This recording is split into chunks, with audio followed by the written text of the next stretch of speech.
Maratha reservation के मुतालिबे को लेकर अंतरवाली सराटी में जारंगे पाटिल की सभा होने जा रही है। नांदेड़ एसटी महामंडल के मुलाजिमीन ने इस सभा में जाने का फैसला किया है।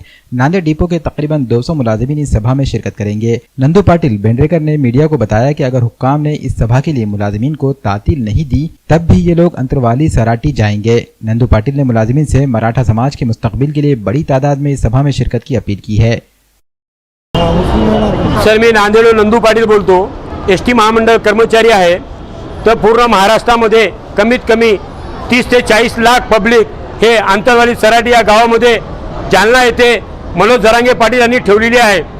तर मला एकच सर्व कर्मचाऱ्यांना एसटी महामंडळाच्या कर्मचाऱ्यांना विनंती करायची आहे की नांदेड जिल्ह्यातून कमीत कमी 200 ते 300 कर्मचारी सराटी या गावाला 14 तारखेला जात आहेत। तर जास्तीत जास्त संख्येने अजून या अंतरवाली सराटी गावाला जाऊन मनोज जरांगे पाटील यांचा हात बळकट करायचा आहे आणि या सरकारचे डोळे उघडायचे आहेत। त्यासाठी 40 ते 50 लाख पब्लिक पूर्ण महाराष्ट्रातून अंतरवाली सराटी गावात येत आहेत। तर मी एसटी महामंडळ कर्मचाऱ्यांना विनंती करतो की माझ्या बांधवांनो, हीच वेळ आहे।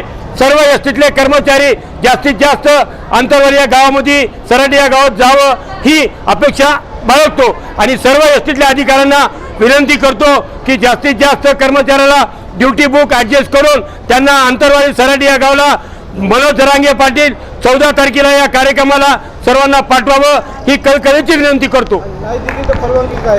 जर नाही दिलं तर आमचे वरिष्ठ मराठ्यांचे पूर्ण महाराष्ट्राचे नेते बसलेले आहेत। मनोज जरांगे पाटील आमचं दैवत आहे। त्यांनी जे आदेश देतील त्या आदेशाला पाव करण्याची जिम्मेदारी मी नांदेडमधून सर्व एसटी महामंडळाच्या कर्मचाऱ्यांतर्फे करतो। मी 100% जाणार।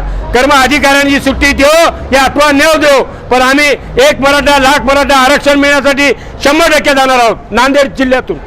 महामंडल के लोग बस स्टैंड से 160 से 200 लोग निकलने वाले हैं और मराठा को आरक्षण देना चाहिए।